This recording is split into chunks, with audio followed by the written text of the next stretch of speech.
persediaan yang dimiliki perusahaan.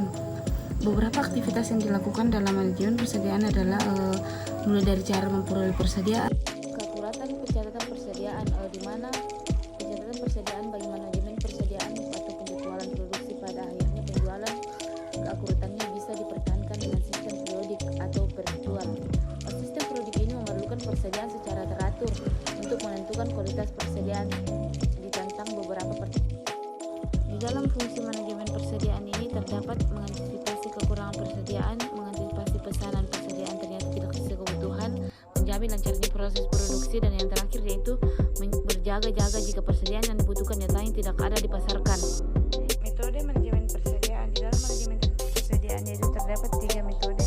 Yang pertama yaitu metode EDQI atau ekonomi order kognitif, biasa disebut dengan metode kuantitas persediaan ekonomi. Merupakan salah satu metode pengelolaan persediaan dengan cara membeli persediaan sesuai dengan pesanan yang diterima. Misalnya perusahaan mendapat pesanan, sudah ditentukan oleh pemesan berapa jumlah pesanan, spesifikasi serta waktu kapan harus selesai. Dengan begitu perusahaan akan memperhitungkan sebagai hal tentang beberapa kebutuhan bahan, spesifikasi serta beberapa harga bahan baku untuk memenuhi pesanan tersebut. Jadi nanti sudah jelas berapa kebutuhan dan nominalnya.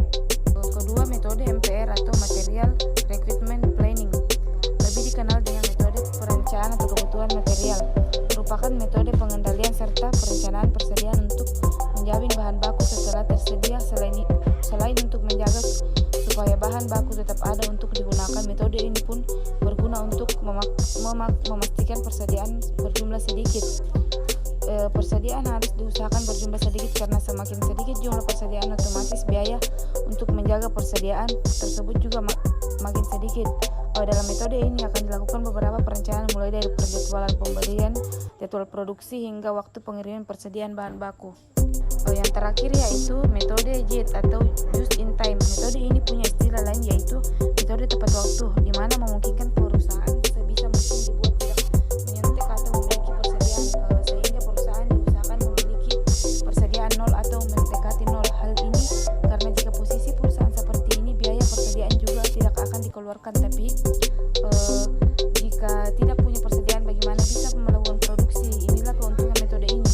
Perusahaan akan mengusahakan untuk membeli persediaan hanya saat sedang dibutuhkan saja, sehingga jumlah bisa disesuaikan dengan kebutuhan yang tidak akan ada sisanya. Lalu bagaimana caranya? Dengan cara membina hubungan baik dengan para pemesan bahan baku.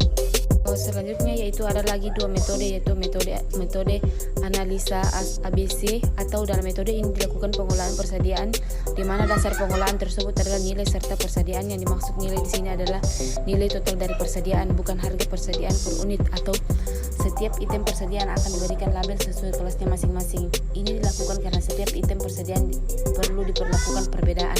Terakhir yaitu metode periodic review. Dalam metode ini memungkinkan dilakukan pemesanan persediaan bahan dalam jarak waktu yang sama. Jadwal pesan barang sudah terjadwal secara rutin, jadi manajer keuangan dapat memperkirakan beberapa pengeluaran untuk pembelian bahan baku tersebut. Metode ini mempunyai keunggulan tersendiri.